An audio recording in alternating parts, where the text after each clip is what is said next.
యేసు ప్రభు నామములో వందనాలు. నేను ఈ యొక్క ఏరియాలో సంతపేట ఏరియాలో ఎంతో జీవిస్తున్నవాడిని.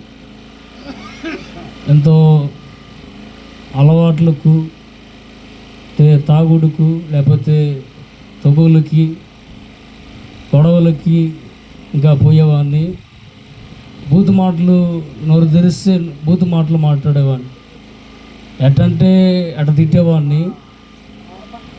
అంత మాత్రమే కాకుండా ఊరికి మళ్ళీ తగులు వేసుకునేవాడిని. కావాలని కాదు, నా పైకి వస్తే అట్టా చెడు స్నేహితులతో తిరిగి ఎంతో చెడిపోయిన వాడిని. దేవుడు నన్ను ఎంతో మార్చాడు. నేను సహోదరుల ద్వారా, దైవజనుల ద్వారా, లేకపోతే దేవుడి ద్వారా దేవుడి మందిరానికి నేను వచ్చాను. నా అంతటిగా నేను రాలేదు. దేవుడు ఏర్పాటు అంటే దేవుడు లోకములో నుంచి నన్ను ఏర్పరిచాడు. లోకములో ఎవరికి లేని ధన్యత అంటే యేసు ప్రభుని నమ్ముకోవడానికి అటు కృపణిచ్చాడు.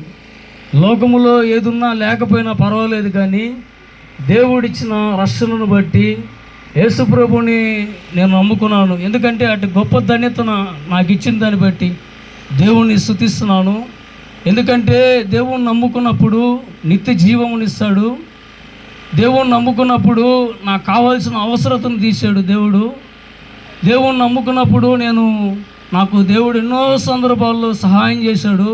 ఆయన మొరపెట్టినప్పుడు మనుషులు ఒకవేళ సహాయము చేయకపోవచ్చేమో, కానీ లేకపోతే ఎవరు సహాయం చేయకపోవచ్చు, కానీ దేవుడు సహాయం చేస్తాడు. దేవుడి మందిరంలో పోయినప్పుడు నాకు ఎన్నో సందర్భంలో కుటుంబంలో సమస్యలు వచ్చినప్పటికీ, లేకపోతే వ్యక్తిగత సమస్యలు వచ్చినప్పటికీ, నా జీవితంలో ఇంకా భయంకరమైన పరిస్థితులు వచ్చినప్పటికీ నేను ఇంకా ఏం చేయాలి రానప్పుడు ప్రార్థన చేశాను.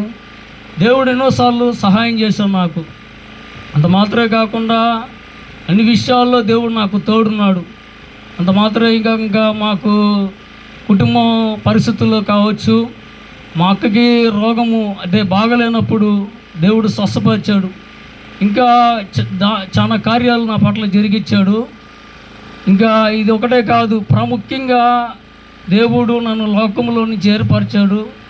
ప్రభువుని నమ్ముకోవడానికి ఈ లోకంలో ఎవరికైనా ఉందో లేదో కానీ నాకు తెలియదు, కానీ యేసు ప్రభువుని నమ్ముకున్నప్పుడు ఎంతో సంతోషం నాకు హృదయంలో. ఎందుకంటే నిత్య జీవమును లేకపోతే నా పాపాలను క్షమించాడు. ఎందుకంటే పూర్వపు కలిగిన నూతన జీవితాన్ని నాకు ఇచ్చాడు.